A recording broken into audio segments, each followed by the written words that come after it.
Après l'annonce de Simon au temple concernant l'avenir de Jésus et celui de Marie, un autre épisode, non moins surprenant, se produisit peu de temps après.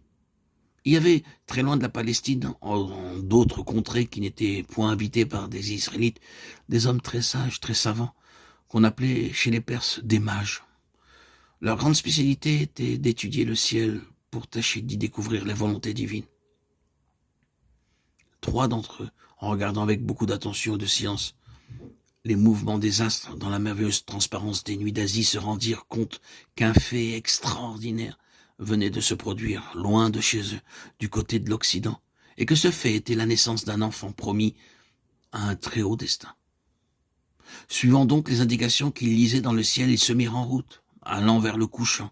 On peut penser qu'ils avaient avec eux toute une caravane de chameaux de luxe couverts de tapis et de riches étoffes, comme il était d'usage pour les rois de l'Orient. Des jours et des jours ils marchèrent donc, au pas rythmé de leurs majestueuses bêtes, et l'étoile qui les avait avertis du mystère leur indiquait le chemin.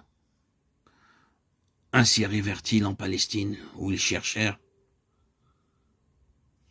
qui pouvait bien être le nouveau-né dont les astres eux-mêmes révélaient la venue au monde. Leur fidèle compagne, l'étoile annonciatrice, acheva de leur servir de guide, et ils se trouvèrent ainsi devant Joseph, Marie et leur petit enfant. Comme c'étaient des hommes profondément croyants et qui savaient que la volonté divine mène le monde, ils ne s'étonnèrent pas que le Tout-Puissant eût choisi de si humbles gens pour accomplir ses desseins. Ils se prosternèrent donc devant l'enfant Jésus, et, faisant décharger de leurs chameaux les présents qu'ils avaient apportés, ils déposèrent près de lui d'admirables choses qu'on produisait chez eux, de l'or et des parfums, de la myrrhe et de l'encens. Puis ils repartirent, méditant sur les mystères de la puissance divine qui, jusque dans le secret des innombrables étoiles, leur avait révélé la naissance de l'enfant Dieu. Mais cette visite des mages eut immédiatement une conséquence tragique. Vous savez que la Palestine était alors gouvernée par un affreux tyran que les Romains avaient placé là pour qu'il fût docile à leur volonté. C'était Hérode, un sang mêlé d'Arabes, un homme étrange et terrible. Il avait fait reconstruire fastueusement le temple, mais en même temps, il violait tous les commandements de Dieu et se montrait pourri de vices. Sa femme préférée, 2 de ses fils, plusieurs de ses neveux avaient péri par son ordre. Il avait surtout une peur maladive que quelqu'un s'emparât du pouvoir et le détrônât.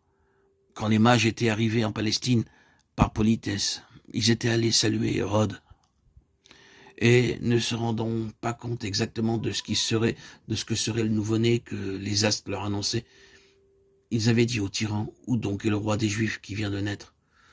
Vous pensez si Hérode avait été inquiet? Un roi des Juifs, un roi autre que lui. Il fit venir aussitôt ses conseillers et leur demanda dans quel lieu de Palestine les prophètes annonçaient que naîtrait l'envoyé de Dieu. Car s'il ne connaissait pas très bien la Bible, il était assez malin pour deviner que l'enfant dont parlaient les mages devait être le même qu'avait prédit Isaïe, Daniel et les autres grands inspirés de jadis. À Bethléem, lui répondit-on, c'est là que le Messie doit voir le jour. Alors, dans sa férocité, Hérode n'hésita pas un instant. Que tous les petits garçons nés à Bethléem depuis 2 ans soient aussitôt tués, ordonna-t-il.